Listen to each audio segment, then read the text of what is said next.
নমস্কার, আমি মিলন স্যার। পাল একাডেমি সেন্টারে তোমাদের সকলকে জানাই আমি স্বাগত।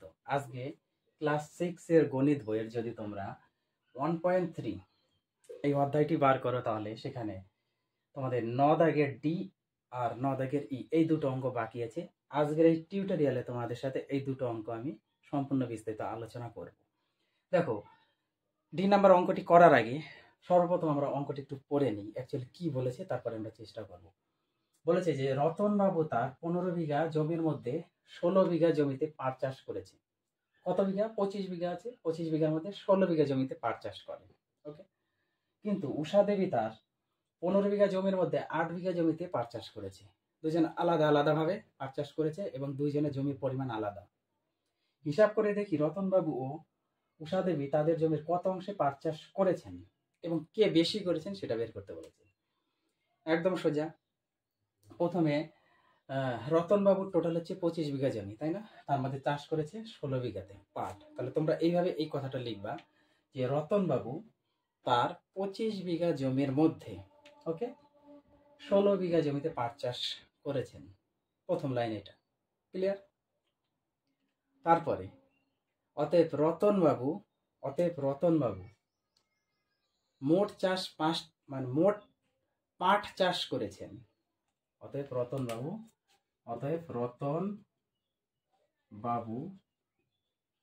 মোট পাট চাষ করেছেন ইকুয়াল টু মোট পাট চাষ করেছেন। মোট জমির কত? মোট জমি হচ্ছে আমাদের 25 আর চাষ করেছেন কত?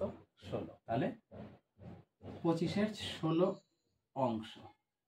তার মানে একটা অ্যান্সার আমাদের কিন্তু বেরিয়ে গেছে যে রতনবাবু মোট পাট চাষ করেছেন 16/25 অংশে। ওকে।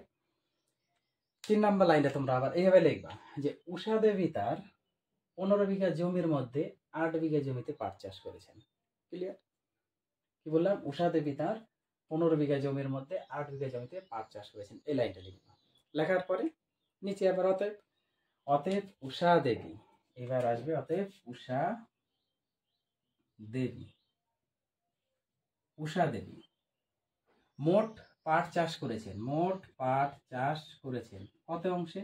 মোট জমির পরিমাণ তার হচ্ছে 15 বিঘা আর চাষ করেছেন কত? 8 বিঘা। তার মানে 15-র 8 অংশ।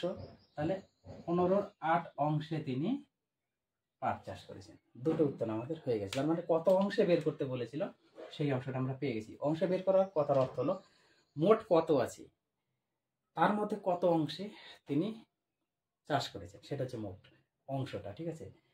সেমভাবে উষা দেবীর মোট কত তার মধ্যে তিনি কতটা জমি চাষ করেছেন, মানে পাট চাষ করেছেন, সেটা হচ্ছে অংশে।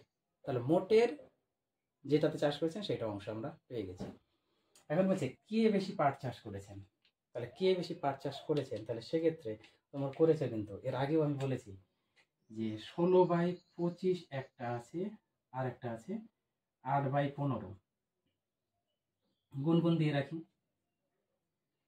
এগুলো অঙ্ক বের করার নিয়ম, আমাদের হরগুলি লসাগু করতে হয়। তার মানে 25 আর 15 এই দুটো যদি লসাগু করি 5 দিয়ে, 5 5 25, 3 5 15, আর যাবে না। 5 5 25, 25 3 75। তাহলে এটা হচ্ছে আমাদের 75। 3 25 75। তার মানে 15-র সাথে কত গুণ করলে 75 হয়? 15-র সাথে গুণ করলে আমাদের 5 গুণ করলে 75 হবে। তার মানে উপরে 5 নেব, নিচে 5 নেব। বোঝা গেল? এটা 25-এর সাথে কত গুণ করলে 75 হবে? 5 5 25 থাকলো 3। তার মানে উপর নিচে 3 দ্বারা গুণ করতে হবে। তাহলে নিচে তো আমাদের 75 হবেই দুটোর ক্ষেত্রেই। এখন উপরে আমাদের 3 × 48। ওকে। এটা 5 8 40। তাহলে বড় কে? অবশ্যই 48 বড়। তাহলে 75-এর 48 হচ্ছে আমাদের বড়। এটা কোন ভগ্নাংশ থেকে এলো বা কোন অংশ থেকে এলো? এই যে এটা কে ছিল? রতনবাবু। অতএব রতনবাবু বেশি জমিতে পাট চাষ করেছেন, এই কথাটা লিখে দিবে। তাহলে অতএব কে বেশি পরিমাণে পাট চাষ করেছেন, তাহলে আমাদের অ্যান্সার পেয়ে গেলাম রতনবাবু বেশি জমিতে পাট চাষ করেছেন। আশা করি ডি নাম্বার অঙ্ক নিয়ে কারো সমস্যা নেই। এইবার আসি আমরা ই নাম্বার যে অঙ্কটি আছে সেই ই নাম্বার অঙ্কটি। তাহলে এটা একটু মুছে দিই আমি। তাহলে ই নাম্বার অঙ্কটা একটু আমাদের পড়তে হবে। কি পড়তে হবে? বলেছে যে আমার 15 মিটার লম্বা ফিতা আছে। ভালো কথা, আমার 15 মিটার লম্বা ফিতা আছে, আমি 1/3 অংশ কেটে নিলাম, তাহলে টোটাল ছিল 15, তাই তো? তাহলে 15 মিটার, ওকে, ফিতার মধ্যে, তাই না? ফিতার মধ্যে কত অংশ কাটা হলো? 1/3 অংশ, অর্থাৎ 1/3 অংশ অর্থাৎ মানে কত? অর্থাৎ 15 গুণ 1/3 সমান সমান যদি আমরা কাটি 3 5 15, 5 এটা কি ছিল? মিটার, তাই না? 5 মিটার। তাহলে 15 মিটারের 1/3 অংশ সমান সমান 5 মিটার। তাহলে 15 মিটারের মধ্যে 1/3 অংশ কেটে ফেলা হলো, মানে আমরা 5 মিটার কেটে নিয়েছি। এখন বলছে কত অংশ সাদা ফিতে পড়ে রইল, কত অংশ এখন সাদা ফিতে কত অংশ পড়ে রইল এবং সেটি কত লম্বা বের করি। সেটি কত লম্বা বের করি। দেখো কত অংশ ফিতে পড়ে রইল এবং সেটি কত অংশ, কত অংশ সাদা ফিতে পড়ে রইল ও সেটি কত লম্বা বের করি। তাহলে এখন মোট কত অংশ পড়ে আছে আমরা একটু বের করি। মোট যদি বের করি, তো মোট ফিতা পড়ে আছে, তাই তো? মোট ফিতা পড়ে আছে কত? আমাদের টোটাল ছিল হচ্ছে 15 মিটার, 15 মিটার ছিল। আর এই দিক থেকে যেহেতু 15 থেকে আমরা 5 নিয়ে নিয়েছি, তাহলে এখন পড়ে আছে কত? এখানে আর একটা লাইন আগে আমরা লিখে নিই। অতএব এখন পড়ে আছে, অতএব এখন ফিতা